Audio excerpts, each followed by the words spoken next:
प्रिय विद्यार्थियों, आज हम स्नातक तृतीय वर्ष के पाठ्यक्रम में व्याकरण भाग के अंतर्गत निर्धारित तिगंत प्रकरण से अपना अध्ययन प्रारंभ करते हैं। वस्तुतः परीक्षा में तिगंत प्रकरण में से दो प्रकार से प्रश्न पूछे जाते हैं। प्रथम, सूत्र की सउदाहरण व्याख्या कीजिए, जिसमें आपको सूत्र का अर्थ स्पष्ट करना है, शब्दशः भी और पूरा भी, और फिर उससे संबंधित जो रूप आपने सिद्ध किया था वो उदाहरण के रूप में वहाँ पर प्रस्तुत करना है। और द्वितीय, पदों की सूत्र उल्लेख पूर्वक सिद्धि कीजिए।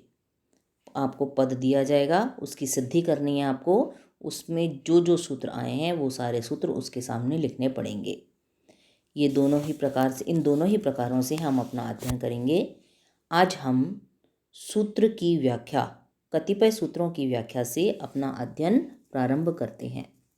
देखिए, प्रथम सूत्र है आपका वर्तमाने लट। ये सूत्र क्या कहता है?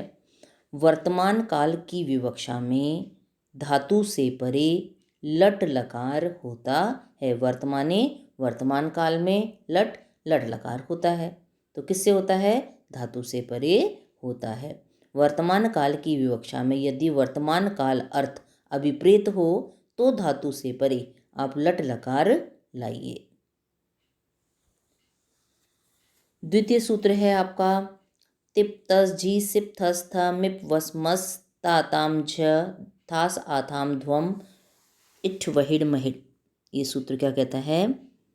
ये पूरे 18 प्रत्यय हैं आपके। तिप तस जी प्रथम पुरुष हो गया आपका परस्मै पद का, सिप थस थ मध्यम पुरुष हो गया, मिप वस मस ये उत्तम पुरुष हो गया। फिर परस्मै पद के प्रत्यय हो गए आपके त आताम झ थास आथाम ध्वम, और उत्तम पुरुष में इट वहिड़ महिड़। तो इस सूत्र का अर्थ क्या है आपका? लकार के स्थान पर तिप तस जी क्रम से, तिप तस जी मिप सिप थस थ मिप वस मस त आताम झ थास आथाम ध्वम इठ वहिड़ और महिड़, ये 18 आदेश होते हैं। जैसे आपने क्या पहले भू धातु भवती रूप बनाना है, मान लीजिए आपको वो आपको पता है वर्तमान काल का प्रथम पुरुष का एक वचन है, तो आप क्या करेंगे? भू धातु से परे पहले तो वर्तमाने लट सूत्र से लट लकार लाएंगे। फिर लट लकार में जो लट लाए हैं आप, उसमें से ल हलंत शेष रहेगा, बाकी का अनुबंध लोप कर देंगे, ऐत संज्ञा कर देंगे हम लोग। तो ल के स्थान पर ये सारे आदेश प्राप्त होते हैं। अब कौन सा करेंगे हम, ये आगे सूत्र बताएंगे आपको। तो तीसरा सूत्र है इसमें अब आपका, ये सारे सूत्र एक भू धातु का लट लकार भी बनाएंगे तो सारे सूत्र लगेंगे। इन सब का जो उदाहरण है वो एक साथ अंत में आएगा अभी आपके। ये सूत्रों की व्याख्या चल रही है अपनी। लह परस्मै पदम, ये सूत्र क्या कहता है? लह लकार के स्थान पर, ल हलंत का षष्ठी विभक्ति का एक वचन है लह, लकार के स्थान पर परस्मै पद संज्ञक प्रत्यय होते हैं। लकार के स्थान पर आदिष्ट तिप तस आदि 18 प्रत्यय परस्मै पद संज्ञक होते हैं। पूरे 18 की, अभी तक आप ये समझते थे कि प्रथम 9 तो आपके परस्मै पद प्रत्यय हैं और अंतिम 9 आपके आत्मनेय पद प्रत्यय हैं, लेकिन ये सूत्र क्या कह रहा है आपकी? इन सारे के सारे 18 प्रत्ययों की ही परस्मै पद संज्ञा होती है पहले तो, बाद में निषेध करके इस सूत्र का क्षेत्र सीमित करके अंतिम 9 की हम आत्मनेय पद संज्ञा अगले सूत्र से करेंगे, पर पहले ही 18 तो क्या कहलाएंगे आपके? परस्मै पद संज्ञा। तो लकार के स्थान पर आदिष्ट तिप तस आदि 18 प्रत्यय परस्मै पद संज्ञक होते हैं। फिर अगला सूत्र है आपका तंगाना वात्मने पदम। ये क्या कहता है? तोड़िए इसको, तंग तंग, हलंत कर दीजिए इसको। आनव द्विवचन है आपका, आत्मनेय पदम तंग यानी त आताम झ थास आथाम ध्वम इठ वहिड़ महिड़। त ले लिया और ग ले लिया तो तंग प्रत्याहार। तंग में जितने भी आपके प्रत्यय आ रहे हैं तो ये अंतिम 9 प्रत्यय आ रहे हैं आपके।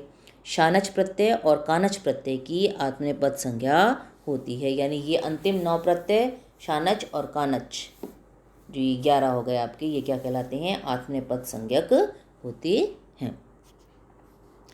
अगला उदाहरण पे आइए आप, अगले सूत्र पर आइए। क्या है अगला सूत्र आपका? अनुदात गित आत्मनेपदम। तो अनुदातित और गित धातुओं से परे आत्मनेपद प्रत्यय होता है। अनुदातित ऐसी धातु जिसका अंतिम स्वर अनुदात हो और इत संज्ञक भी हो, उसकी इत संज्ञा भी करें आप।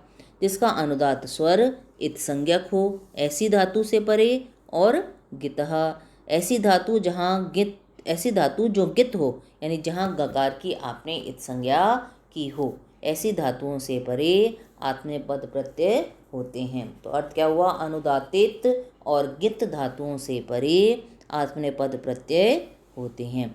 ये छोटा इसमें सीमित क्षेत्र है इसका, कि ऐसी धातुएं जो जिनके अंत में अनुदात हो और वो इत संज्ञक भी हो, संज्ञा करके उसका लोप कर रहे हों, ऐसी धातुओं से परे। और ऐसी धातुएं जिनके अंत में ग आ रहा हो और उसका इत संज्ञा लोप हो रहा हो, ऐसी धातुओं से परे तो आत्मनेपद प्रत्यय होंगे। और अगला सूत्र क्या कहता है? शेषात कर्तरी परस्मैपदम। और शेष से, यानी इन धातुओं से बाद में, इन धातुओं के बाद में जितनी भी धातुएं बचेंगी, उन धातुओं से परे कर्तरी यानी कर्ता अर्थ में परस्मैपदम परस्मैपद संज्ञक प्रत्यय होते हैं। तो पूरा अर्थ क्या लिखेंगे अपन? शेषात यानी शेष से, अर्थात आत्मनेपद के कारणों से रहित धातुओं से परे कर्तरी कर्ता अर्थ में परस्मैपदम परस्मैपद प्रत्यय होते हैं, है ना। शेषात यानी शेष से, अर्थात आत्मनेपद के कारणों से रहित। आत्मनेपद के कारण क्या थे? कि ऐसी धातु हो जिसके अंत में अनुदात्त स्वर हो और वो इत संज्ञक भी हो। दूसरी, ऐसी धातुएं जहाँ अंत में ग की, जहाँ पर आप ग की, अंत में नहीं भी जो कहीं भी, जिनमें आप गकार की इत संज्ञा कर रहे हो, यानी गित हो जो धातुएं, ऐसी धातुओं से परे तो आत्मनेपद संज्ञक प्रत्यय आएंगे, यानी त आताम झ वाले सारे पूरे 9। और यदि इनसे भिन्न जो भी धातुएं होंगी उनसे परे परस्मैपद संज्ञक प्रत्यय लाएंगे आप कर्ता अर्थ में। क्लियर है? अब जैसे अनुदात गित आत्मनेपदम था, तो इसका उदाहरण क्या था आपका? एद धातु। ए ध पूरा है, एद वृद्धो धातु होती है, वृद्धि अर्थ में आती है। अब जब आप रूप बनाते हैं तब तो ए ध हलंत लाते हैं ना, तो ध के अंत में अ है जो, ये अनुदात भी है और इसकी इत संज्ञा भी करते हैं, इसलिए एद धातु क्या हो गई आपकी? एद धातु से परे क्या करेंगे हम? आत्मनेपद प्रत्यय लाएंगे।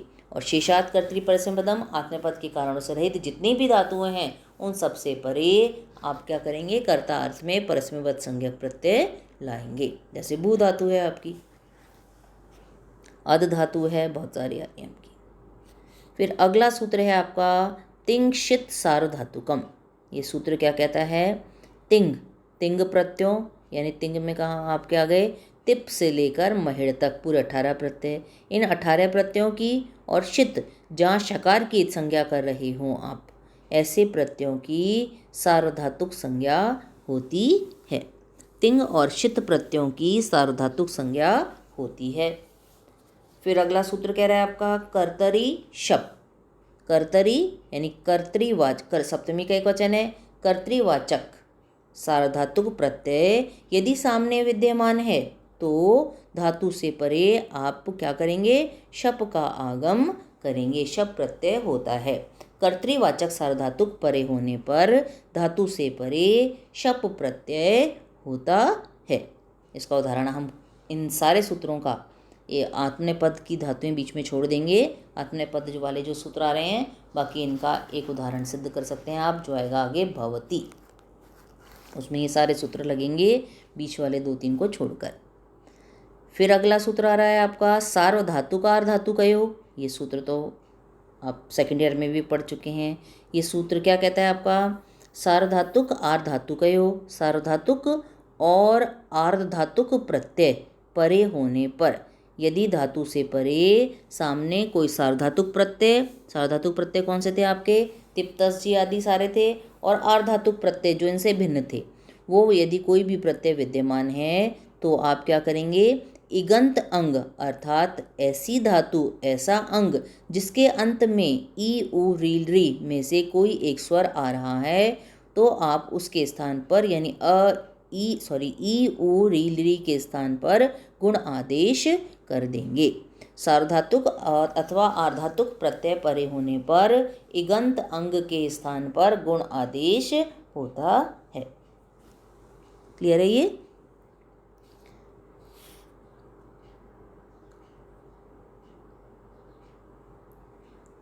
अब इनका उदाहरण हम कल देखेंगे, इसका उदाहरण हम कल पढ़ेंगे। आज इन सूत्रों को आप कंठस्थ करिएगा। अगर कोई दिक्कत हो, कोई समस्या हो, कुछ समझ में ना आ रहा हो तो पूछिएगा, और जो असाइनमेंट आपको दिया जाएगा उसको आप करिएगा। आज के लिए इतना ही। अब कल हम इसी क्रम में आगे बढ़ेंगे।